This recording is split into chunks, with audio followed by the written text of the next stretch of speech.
Alléluia, alléluia. Gloire au Dieu des cieux.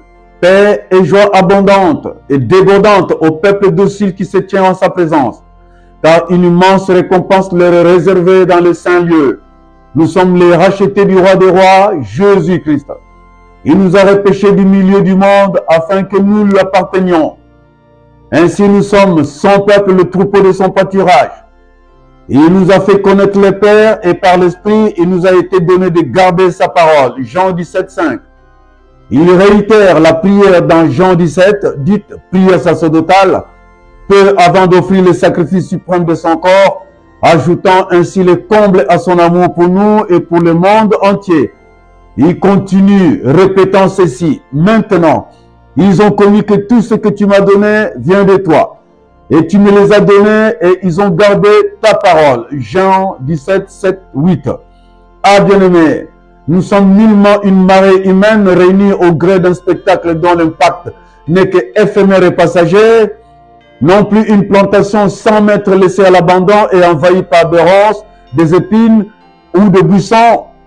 Nous sommes connus de Dieu et ceci peu importe le moment difficile que nous traversons. Enchaînant toujours dans le livre de Jean 10, 3, 5, voici c'est le maître, les bons bergers qui parlent. Les portiers lui ouvrent et les brebis entendent sa voix. Il appelle par leur nom les brebis qui lui appartiennent et il les conduit dehors. Lorsqu'il a fait sortir toutes ses propres brebis, il marche devant elles et les brebis les suivent parce qu'elles connaissent sa voix. Elles ne suivront point un étranger, mais elles fuiront loin de lui parce qu'elles ne connaissent pas la voix des étrangers. Bien-aimé, tu es le choix de Dieu. Comme tous les hommes de Dieu de l'Ancien ou du Nouveau Testament, le Père t'a appelé par ton nom. Il a fait alliance avec toi afin que tu te tiennes en sa présence, les serves et remplisse le but pour lequel il t'a créé, c'est-à-dire l'adorer. Un si grand privilège que d'être revêtu de sa gloire, de son Saint-Esprit, de sa parole, de sa puissance. Le bon berger. Il nous a arrachés de la mort, de l'obscurité des ténèbres. Il nous a donné la vie. Sa vie a fait de nous les fils de lumière, la lumière du monde. Nous vivons donc par Jésus et par Jésus-Christ lui seul. D'où le christianisme n'est pas une religion. La religion étant entendue comme un ensemble de lois, de règles, de préceptes menant vers un Dieu quelconque. Le Dieu des cieux, lui, vit en nous. Temple de Dieu, nous le sommes. Nous sommes la nation sainte, la race des sacrificateurs, en première ligne de la bataille spirituelle. Nous sommes chargés donc de libérer les captifs, de consoler les affligés, de répandre l'amour de Dieu aux rejetés, de briser les chaînes des prisonniers, d'enseigner, d'éclairer les ignorants, exhortant ainsi les âmes abattues, découragées. Bien-aimés, oui, bien-aimés, ce sont les œuvres du Saint-Esprit. L'esprit de la Pentecôte, l'esprit de feu qui agit encore à ce jour. La mission du Saint-Esprit est d'élever, de glorifier le nom de Jésus par des signes, des prodiges et des miracles, de démontrer au monde la divinité, la seigneurie de Jésus-Christ. Il nous a connus d'avance, il nous a prédestinés à être conformes à l'image de son Fils, afin que son Fils soit le premier-né entre plusieurs frères. Romains 8, 29. Ah, combien c'est hyper important de le savoir. Et en sa qualité de frère aîné, parmi les petits frères de toutes les races, des nations, de peuples, de langues, Jésus confirme ce qui suit. Je vous le dis encore, si deux d'entre vous s'accordent sur la terre pour demander une chose quelconque, elle leur sera accordée par mon Père qui est dans les cieux. Car là où deux ou trois sont assemblés en mon nom, je suis au milieu d'eux. Matthieu 18, 19, 20.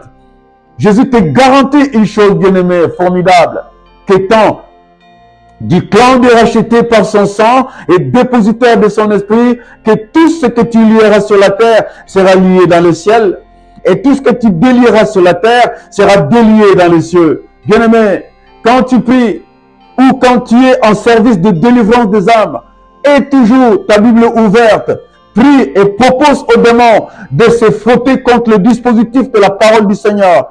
Ils en savent plus que tu ne le penses.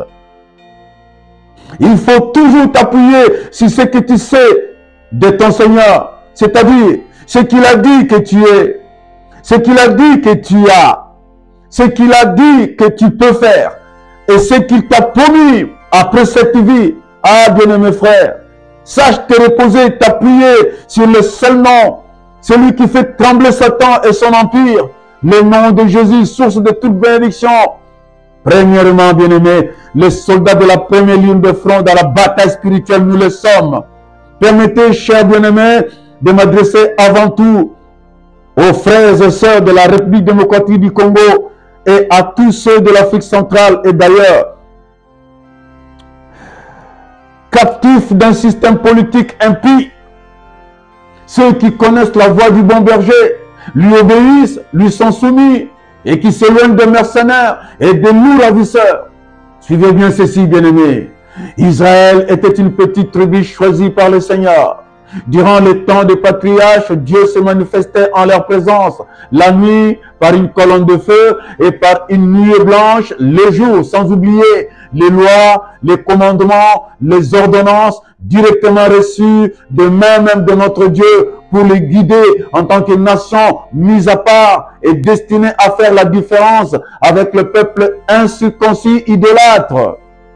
Le peuple à l'origine de les patriarches à l'origine de la naissance de la nation d'Israël, en tant que tribu ou nation, ont contracté des alliances avec Dieu. L'Éternel n'est-il pas le Dieu des alliances? Il se souvient à toujours de son alliance, parce qu'il est un Dieu des alliances. Les alliances sont donc la garantie, l'assurance et la foi que ce que Dieu promet, il va l'accomplir. Voilà pourquoi Israël, bien qu'entouré de farouches ennemis aujourd'hui, fait l'objet d'un intérêt central de la part de Dieu. Malgré ses rébellions, son rejet du Sauveur, il reste la vitrine de la foi chrétienne. Je bénirai ceux que vous béniront, dit le Seigneur. Je maudirai ceux que vous béniront, ceux qui vous maudiront aussi. Genèse chapitre 12, verset 3-4. Bien-aimés, bien-aimés, c'est une nation qui a connu des ancêtres qui ont marqué le cœur de Dieu. Voilà pourquoi elle sera invincible. Quiconque, dit le Seigneur, se liguera contre toi tombera sous ton pouvoir. Et il en est de même pour la RDC, bien-aimés. Toutes ces nations qui t'entourent au RDC ont des dirigeants déshumanisés, incontrôlables, hommes de sang inarrêtables, organisant des élections sans surveillance internationale, échappant aux poursuites de la Cour pénale internationale, défiant les lois internationales, provoquant des massacres, des tueries à grande échelle et vantant par des obus des écoles, des édifices religieux, des centres de santé, explosant même les hélicoptères des soldats des Nations Unies. Tout cela suivi d'un silence de la communauté internationale, malheureusement. Et que dire de 7 millions de tes fils au RDC, dispersés fuyant des zones de combat et vivant dans des conditions effroyables? Tout cela est dû au fait que tu es une nation dont Dieu lui-même a dessiné la cartographie et t'a décrite comme nation, peuple qui lui appartient. Autre chose, bien-aimé, observe attentivement tes sources d'eau, ton fleuve, tes rivières, tes affluents et ses confluents, tes innombrables nappes d'eau phréatiques, tes primates, tes okapis, ta flore, une forêt primaire exceptionnelle couvrant d'immenses zones pétrolifères, tous les minéraux rares utilisés dans les industries d'armement, d'aéronautique, d'informatique, de voitures électroniques ont été répertoriés dans ton territoire. Voici RDC, tes 450 tribus et ethnies, riches en diversité culturelle, artistique, économique, philosophique. Ton pays, RDC, a vu naître des hommes de Dieu loin de l'Esprit Saint. Ils ont prophétisé sur le devenir glorieux de la RDC. Ils étaient des amis, fidèles, authentiques du Seigneur, le Dieu d'Israël. Dieu s'est servi d'eux pour apporter lumière aux nations. Simon Kimbangu, Alexandre Dinabala, Paul Vernon, les Suisses, Emmanuel Mbia Moulaya, les 4 messagers de Binza, Alain Moloto, Papa Kelani et tant d'autres, tous ont conclu une alliance avec le Dieu des cieux, le Dieu d'Israël. Voici ce que la Bible dit au sujet de ton pays, ton territoire RDC, dans le livre de Sophonie 3, verset 9. Voici ce que le peuple dit, ce que la Bible dit. Alors je donnerai au peuple des lèvres pures afin qu'ils invoquent le nom de l'Éternel pour le servir d'un commun accord. D'au-delà des fleuves de l'Éthiopie, mes adorateurs dispersés m'apporteront des offrandes. RDC, tu es donc terre bénie d'où trône le Dieu d'Israël. Toutes ces nations qui t'entourent sont donc prises en otage par des généraux qui n'ont aucun respect, sans scrupule pour la vie et qui obéissent directement aux princes des démons territoriaux et leurs représentants du nouvel ordre mondial. Comme Israël, bien-aimé RDC, pendant la Deuxième Guerre mondiale, tu resteras un agneau sans défense destiné à la boucherie. Nous avons cependant des armes puissantes pour déjouer le plan des hommes. Une bonne prêtrise. En conclusion, je parle de la bonne prêtrise. En conclusion, les mystères voici rachetés. Voici le mystère rattaché à ta survie en tant que nation. Nous sommes des fils de prophètes, précurseurs, des hommes loin qui ont joué le rôle des chars de la RDC et sa cavalerie. Nous sommes à ce titre dépositaires de pouvoir céleste, donc des soldats de la première ligne de front. Pas besoin de titre, ni vu ni connu. Des simples chrétiens, vrais, obéissants et intègres, qui ne poursuivent qu'un seul but, le triomphe de la vérité.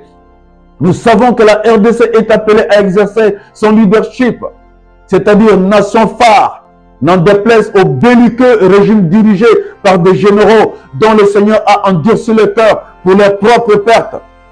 Perchés au sommet de la tour, nous sommes des surveillants, des sentinelles. Nous sommes 7000 qui ont refusé de fléchir les genoux face au dictat et à la corruption, face aux tueries, au génocide et aux instabilités dans la sous-région.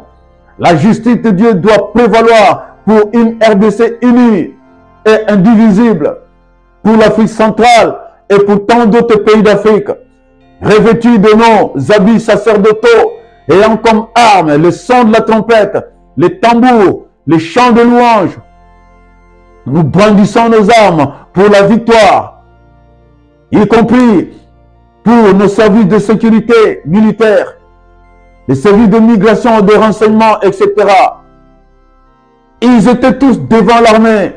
Ils ont fait écrouler le mur de Jéricho. Nous lisons dans Josué 6, 8, 9. Les 7 sacrificateurs qui portaient devant l'Éternel les 7 trompettes se mirent en marche et sonnèrent des trompettes. Les hommes armés marchaient devant les sacrificateurs qui sonnaient des trompettes. Jéricho s'écroula. Lisons maintenant 2 Chroniques 20-22. Josaphat leur adressa la parole et dit: écoutez, gens de Jérusalem et de Juda, ayez confiance dans le Seigneur votre Dieu et vous serez fortifiés, et ayez confiance en ses prophètes et vous triompherez. De commun accord avec le peuple, Josaphat mit à la tête de l'armée des chanteurs revêtus d'ornements sacrés devant l'Éternel et chargés d'acclamer le Seigneur par des cantiques. Le Seigneur jeta la confusion dans les rangs des Ammonites, des Moabites et des Édomites qui se détruisirent les uns les autres. Et que dire enfin du prophète Élisée lorsqu'Israël fit en guerre contre Moab? Voici, nous lisons 2 Rois, chapitre 3, verset 15.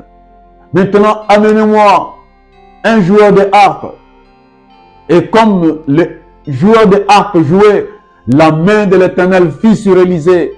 Élisée aurait pu appeler un vaillant général pour lui imposer les mains et pour repousser Moab. Non, c'était un joueur de harpe, bien-aimé.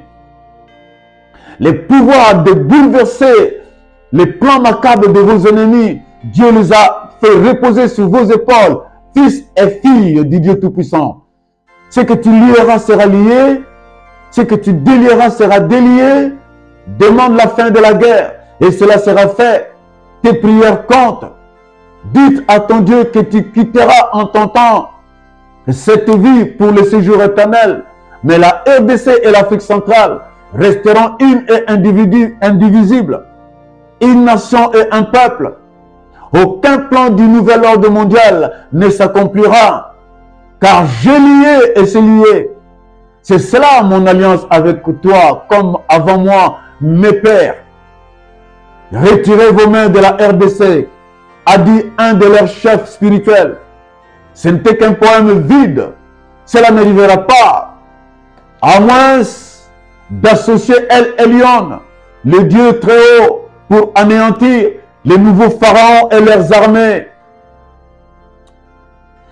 Il ne me reste plus qu'à prier, bien-aimés. RDC, sois béni.